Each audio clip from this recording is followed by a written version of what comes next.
एक वक्त था जब समय रैना सिर्फ एक स्टैंड अप कॉमेडियन के नाम से जाने जाते थे, लेकिन आज वो इंडिया के सबसे अमीर कॉमेडियन की लिस्ट में शामिल हो चुके हैं और इसी के साथ वो इंडिया के टॉप अर्निंग कॉमेडियन की लिस्ट में अपनी जगह बना चुके हैं।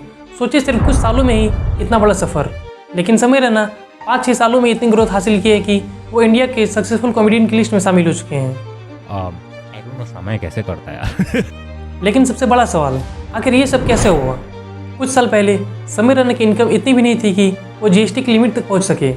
2018 से 20 आप कैसे पैसे कमाते? जीएसटी ब्रैकेट में नहीं आया था मैं ना तब तक। ठीक है, तो 20 से कम था तब। हाँ ठीक है, अच्छा है। तो एकदम डाइसेक्ट कर लिया इसने। और आज एक डील से इतने पैसे कमा लेते हैं कि वो अपने पापा के लिए एक नई कार खरीद लेते हैं।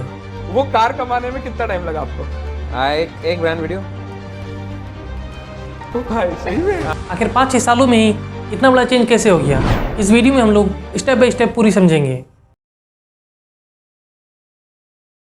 समय रैना का जन्म जम्मू में हुआ था। वो एक नॉर्मल मिडिल क्लास फैमिली से बिलोंग करते थे। बचपन में वो पढ़ने में ठीक थे, लेकिन उनके लिए स्कूल लाइफ आसान नहीं था। कई बार उन्हें बुली किया गया। I would try and fail, they would laugh at me. So then I just gave in and then I start laughing whenever they used to bully me. I start playing along to show that I'm cool. एक interview में उन्होंने कहा वो school bus में रोते थे। I remember I used to cry in the bus and when I used to come down, लेकिन घर पहुंचकर मम्मी को बोलते थे आज मेरा दिन बहुत अच्छा गया। my mom would be standing there and I could not tell her because I've seen how they have put me to school. तो मैं एकदम आंसू पहुंच के मम्मी यार कैसा रहा दिन? मैं कहा क्या दिन था यार मम्मी, क्या दिन। स्कूल के बाद समय पुणे चले गए और वहाँ प्रिंटिंग इंजीनियरिंग की पढ़ाई की। देखो मैं 24 साल का हूँ, जिसमें से 4 साल मैंने बर्बाद कर दिए क्योंकि मैंने करी है प्रिंटिंग इंजीनियरिंग। कॉलेज में उन्हें कॉमेडी का शौक था। एक दोस्त ने कहा ओपन माइक ट्राई करो। पहले तो वो डरे, फिर स्टेज चले गए। 2017 में उन्हें पहला स्टैंड अप शो किया तो ऑडियंस में थे सिर्फ 12 लोग और उनमें से भी ज़्यादा अपने ही दोस्त थे। लेकिन उस दिन उन्हें सक्सेस नहीं मिली। लेकिन समय ने डिसाइड कर लिया कि वे कॉमेडी नहीं छोड़ेंगे। अगले 2 साल तक वे छोटे छोटे शोज़ करते रहे और हर शो के बाद अपनी टाइमिंग और जोक्स को इम्प्रूव करते रहे। फिर 2019 में उन्हें कॉमिक स्टैंड सीजन 2 में चांस मिला और यहीं से लोग उसे पहचानने लगे। 2020 में लॉकडाउन आ गया, सारे स्टैंड अप शो बंद हो गए। और एक दिन बंद रखो, वो एक दिन जो बंद हुआ वो खुला ही नहीं। बहुत सारे कॉमेडियंस घर में बैठ गए, लेकिन समय रैना ने हार नहीं मानी। उन्होंने यूट्यूब पर चेस लाइव स्ट्रीम करना शुरू किया। रोज घंटों तक वो स्ट्रीम कर देते हैं और इसी दौरान उनकी दोस्ती और कोलैबोरेशन कैरी मिनाटी, भुवन भाम और तन्मय भट्ट और कई बड़े क्रिएटर से हुई। 2024 में समय ने इंडियाज़ गॉट टैलेंट शुरू किया। शो का आइडिया सिंपल था, लेकिन एग्जीक्यूशन अलग था।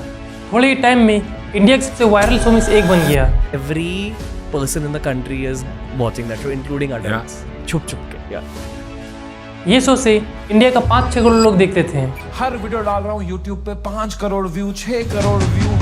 एंड उनके फैंस की एज रेंज 7 to 70। फिर क्या, इन्हीं की वजह से कंट्रोवर्सी चालू हुआ, फिर क्रिटिसिज्म हुई, FIRs हुई और शो को रोकना पड़ा।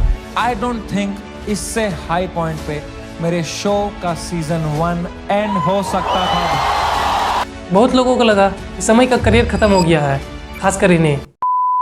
लेकिन 2026 में समय वापस आए। उन्होंने अपना स्टिल अलाइव रिलीज़ किया।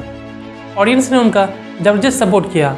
उसके बाद इंडियाज़ गॉट टैलेंट सीजन 2 भी आए और उनकी पॉपुलैरिटी फिर से बढ़ गई। आज समय रैना सिर्फ एक कॉमेडियन नहीं, बल्कि एक इंडिया के सबसे डिजिटल क्रिएटर में से एक माने जाते हैं। उनकी स्टोरी ये सिखाती है कि अगर आप लगातार मेहनत करते रहो और टाइम के साथ खुद को बदलते रहो और अपने ऑडियंस का ट्रस्ट जीत लो, तो एक नॉर्मल मिडिल क्लास का लड़का भी बड़ी सक्सेस अचीव कर सकता है। अब सोचने वाली बात यह है कि नेटफ्लिक्स ने इस शो को लिया क्यों? नेटफ्लिक्स का एक सिंपल रूल था, जो भी सिर्फ नेटफ्लिक्स ओरिजिनल होगा वो सिर्फ नेटफ्लिक्स में ही देखने को मिलेगा। अगर शो देखना है तो सब्सक्रिप्शन लेना ही पड़ेगा। इस रूल की वजह से नेटफ्लिक्स आज दुनिया की सबसे बड़ी स्ट्रीमिंग कंपनी में से एक है। लेकिन फिर एक ऐसा क्रिएटर आया जिसके पास प्लेटफॉर्म से भी ज़्यादा पावरफुल चीज़ है, वो है अपनी audience. India's got talent season 2 सिर्फ नेटफ्लिक्स पर ही नहीं आया, बल्कि उसी टाइम समय रैना के यूट्यूब चैनल पर भी फ्री में अपलोड हो गया। शो नेटफ्लिक्स पे और यूट्यूब पे दोनों पे आएगा। अब सोचने वाली बात है, जो कंपनी अपना कंटेंट बाहर नहीं देती उसने ऐसा क्यों किया? या फिर समय रैना के पास इतनी स्ट्रॉन्ग ऑडियंस थी? नेटफ्लिक्स को एक चीज़ समझ में आ गई थी, इस बार सिर्फ कंटेंट इंपॉर्टेंट नहीं था, असली पावर थी ऑडियंस की। और जिस क्रिएटर के साथ इतने सारे लोग खड़े होते हैं उसके साथ बड़े बड़े प्लेटफॉर्म भी काम करना चाहती है। आखिर नेटफ्लिक्स ने समय का शो ही क्यों लिया? इसका जवाब जानने के लिए नेटफ्लिक्स का बिजनेस को समझना पड़ेगा। शुरू में नेटफ्लिक्स अपना शो नहीं बनाता था, वो बस दूसरी कंपनी से मूवीज़ और वेब सीरीज दिखाता था। लेकिन धीरे धीरे डिज्नी, HBO, अमेजोन और बाकी कंपनीज ने अपना खुद का OTT ऐप लॉन्च कर दिया और अपना कंटेंट नेटफ्लिक्स से हटा दिया। तब नेटफ्लिक्स को एक चीज़ समझ में आ गया, अगर फीचर ऑन टॉप पर रहना है तो अपना खुद का एक्सक्लूसिव कंटेंट बनाना ही पड़ेगा, ऐसा कंटेंट जो सिर्फ नेटफ्लिक्स पर ही मिले। और इसी स्ट्रेटजी ने नेटफ्लिक्स को इतना बड़ा बना दिया। फिर एंट्री होती है समीर रैना की, एक ऐसा क्रिएटर जिसने बिना टीवी, बिना किसी OTT अपना खुद का यूट्यूब चैनल से अपना ऑडियंस बना ली। और यहीं समीर रैना बाकी क्रिएटर से अलग बन जाते हैं। उनके पास सिर्फ फॉलोइंग नहीं बल्कि एक लॉयल कम्युनिटी है और वही उनके लिए सबसे बड़ी स्ट्रेंथ है। और शायद इसी वजह से समीर रैना सिर्फ एक कॉमेडियन नहीं बल्कि क्रिएटर इकोनॉमी के एक बड़ा एग्जाम्पल बन चुके हैं। समीर रैना कमबैक सिर्फ कमबैक नहीं था, एक मैसेज था। जब उन्होंने स्टिल अलाइव यूट्यूब पर अपलोड किया तो सिर्फ कुछ ही दिनों में करोड़ों व्यूज़ ले आए। ये सिर्फ व्यूज़ नहीं थे, ये दिखाता था कि ऑडियंस आज भी उनके साथ खड़ी है। और शायद यहीं से नेटफ्लिक्स को समझ में आ गया कि समय के पास अच्छा कंटेंट नहीं बल्कि एक लॉयल ऑडियंस थी। अब सवाल ये है, नेटफ्लिक्स ने यही डील क्यों की? इसके 3 बड़े रीज़न हैं। पहला रीज़न, ऑडियंस। अक्सर क्रिएटर्स को ऑडियंस प्लेटफॉर्म से मिलती है, लेकिन समय का केस में उल्टा था। ऑडियंस पहले से ही समय के साथ थे। नेटफ्लिक्स को पता था जहाँ समय जाएंगे उनकी ऑडियंस भी उनके साथ जाएगी। दूसरा reason, smart marketing. India's got talent season 2 YouTube पर फ्री में आया, इससे करोड़ों लोगों तक पहुँचा। लेकिन अगर एपिसोड 3 से नेटफ्लिक्स पर अपलोड हो तो सबको नेटफ्लिक्स पर आना होगा। अगर फ्री में समय को नेटफ्लिक्स की तरफ से पैसे फ्री में मिलेंगे नहीं। और तीसरा रीजन, जेनजी ऑडियंस।